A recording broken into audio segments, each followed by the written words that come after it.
Hey guys, welcome to Xbox On. Now, amongst all the amazing announcements at E3 this year, there was one I was particularly excited for: Life is Strange Before the Storm. The first episode is coming the 31st of August, and we've been shown some gameplay and given some behind the scenes info as to what we can all expect. So here's 5 things we learned about Life is Strange Before the Storm. So let's start with what made Life is Strange such an incredible experience: the story.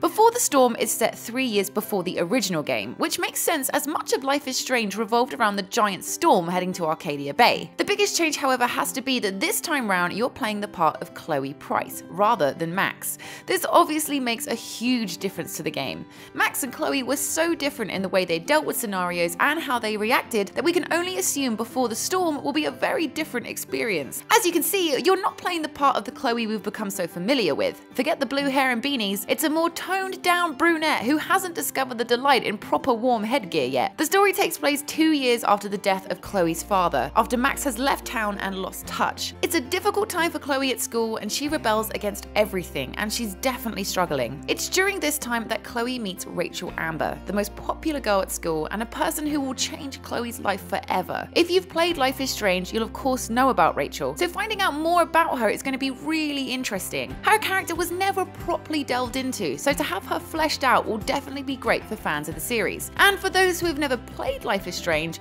it'll be a great way to lay down the foundations. We'll be heading back to Arcadia Bay, but this time round there'll be new locations to wander around, interact with, and just generally fall in love with. We saw an illegal rave and a gorgeous viewpoint, just to name a couple, and no doubt there will be plenty of other new environments. We'll also see familiar characters popping up, like good old drug dealer Frank. What a guy. One thing to note, however, is that there is a different voice actress playing the part of Chloe, so don't be too disappointed when you don't hear the awesome vocal talents of Ashley Birch. Here's hoping to an awesome replacement that can bring our beloved protagonist to life.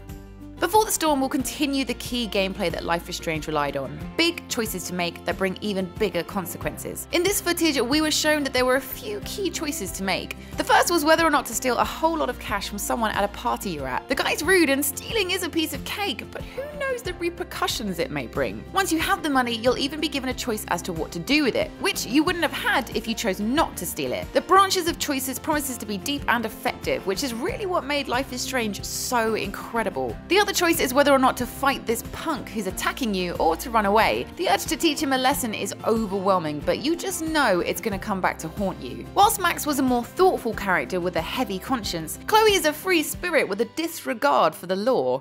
Max may have pondered breaking up a fight or taking a picture of it, where Chloe will be the one throwing the punches. Whilst we're on the subject of choices, there is a glaring omission in the form that there are no powers in Before the Storm. That's right, no rewind, no blue butterfly, no second chances. Max's rewind powers were a massive mechanic in Life is Strange, so it'll be really interesting to see if Before the Storm can capture our interests as much without this unique feature. The devs have explained that the reasoning for this choice is that one of the most powerful parts of Life is Strange was the characters and their stories, and with Before the Storm they want to focus on that, chipping into what makes Chloe who she is without the sci-fi elements to cloud it. Do you think it'll be as compelling without the rewind powers?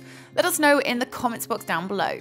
So remember in Life is Strange you could take photos of certain things and fill up Max's photo album? Well, in Before the Storm you'll be vandalizing all kinds of things with graffiti instead, and we can only assume you'll be filling up a list so we can all strive for 100% criminal activity. Whilst in an illegal rave, Chloe notices a sign on the wall she can personalize. You'll be given choices as to what graffiti you'll want to do, so let your delinquent creative side run free. This change of mechanic only feeds more into the differences between Max and Chloe. Whilst Max stood quietly on the sidelines and captured perfect moments, Chloe wants to spray paint all over those moments and stick 2 fingers up at them. You gotta love her. So as you may already know, the first offering of Life is Strange was 5 episodes long, whereas Before the Storm comes in at 3 episodes.